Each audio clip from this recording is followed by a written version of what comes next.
It's very hard to break up with someone you were never really dating. Which is why a man named Garrett I met 3 weeks ago on an app is currently crying in my bathroom. He doesn't know I saw the tears.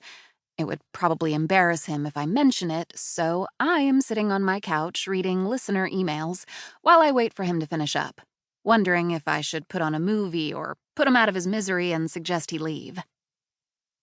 My extremely nonchalant request that I take a little more time for myself was met with the classic, "That makes sense," from him. A veteran move that made me entirely too comfortable with the whole process. I skipped right past the usual assurances. What a fun 3 weeks we've had. How great it's been to get to know someone new after a recent rough patch. We've been having sex in my apartment and sometimes ordering delivery. I've never even tagged him in an Instagram story. I truly thought he understood what was going on with us. We have a similar dry humor. It's how we connected in the first place. But tonight, for the first time ever, we went out to dinner together. He was so rude to the server in the name of being snarky that I thought I might walk myself straight to Lake Michigan and take up boat living. In the middle of a rainstorm, no less. My choice to continue our breakup conversation by saying, "We clearly aren't the kind of people who should ever go out in public," did not land as I'd hoped. He let out a hollow, wounded kind of laugh that made me immediately backpedal, even though what I said was true. In front of an audience of restaurant patrons, our connection had dissolved like cotton candy in water.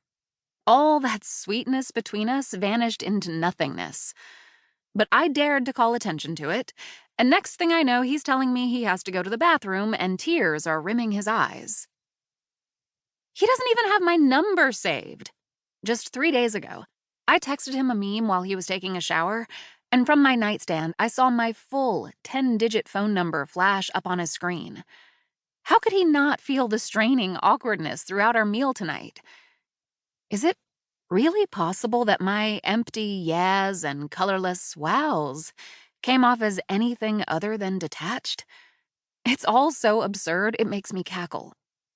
By the time he's back in my living room, tears dry and brow furrowed, I am laughing louder than the thunder that booms outside. "What did I miss?" he asks. "Everything, Garrett. You missed everything." "What's my last name?" I prompt. Do you know my job?" "You record a podcast or something?" "How many siblings do I have?" "I don't know." "Your name is Garrett Matthew Robertson. You work in finance in an office near the Hancock Building. Your little sister Hannah just graduated from college. Communications degree from DePaul. Send my congrats, by the way." Okay, so you're a stalker. Good for you. There it is. The darkness that always comes out at the first sign of real trouble.